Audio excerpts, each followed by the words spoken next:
seems to be an advocate for openness and transparency. Why has there been such a slow trickle of information? Why weren't you more forthright off the bat? As I said, this was a personal family vacation where we visited someone who I have known pretty much all my life. But of course, any questions that the Conflict of Interest and Ethics Commissioner has for me, I'm more than happy to answer. Raising issue, also dubbed the Cash for Access controversy. We were at a coffee shop in Manotick a couple of minutes down from where you were, and even here, people have been saying it doesn't smell right. Something doesn't smell right. Somebody said, I can't use the word stink because I can't say that on TV, but Canadians are uneasy with that. We've heard your lines. We've heard the lines of the government leader in the House as well. But do you realize that this is an issue for Canadians, that it's resonated for Canadians, and are you prepared to introduce new rules?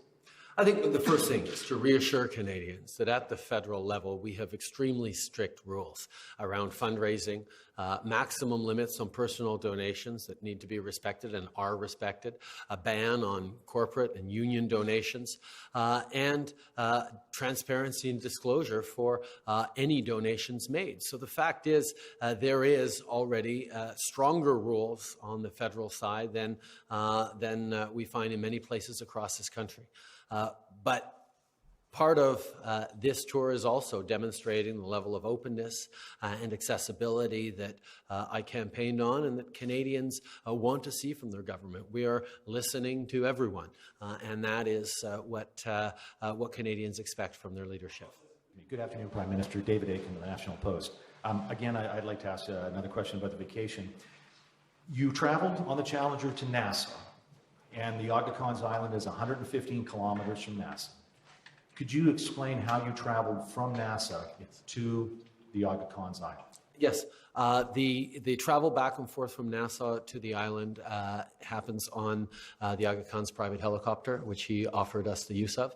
And that's something I think we're in the process of explaining in detail to the media.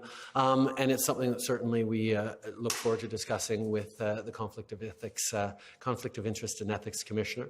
But we don't see an issue on that. So when anybody becomes a minister, you have to file a confidential disclosure form with the Conflict of Interest Commissioner. And I'm told that oftentimes that disclosure will include a list of names of friends and relatives who may have dealings with the government. They might be a lobbyist, might be a supplier. I'm wondering, did you supply such a list to the Conflict of Interest Commissioner? Was the Aga Khan on that list? And would you now commit to making that list public?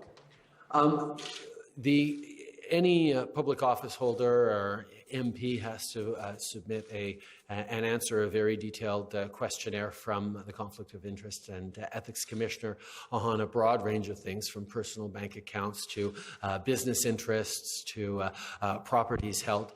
I have not seen a list of associates or family friends that could cause problems, and I didn't provide any names on that. But the fact that the Aga Khan has been a longtime family friend is well known. He was a pallbearer at my father's mildly publicized funeral a number of years ago.